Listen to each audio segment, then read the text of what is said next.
UAV serang Rusia disebut menghukum pilot drone Ukraina setelah sempat menyerang bentengnya. Mereka melakukan serangan presisi ke sarang pilot drone Ukraina.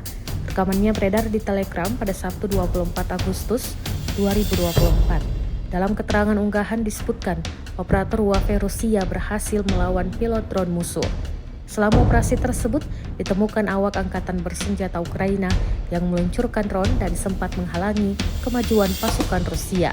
Mereka membayar atas kekurang ajaran mereka. Serangan akurat dari drone FPV menghilangkan lubang mereka dan sepenuhnya menetralisir ancaman tersebut. Orang-orang kami terus menekan dengan keras setiap upaya musuh untuk melawan. Jelas narasi unggahan militer Rusia.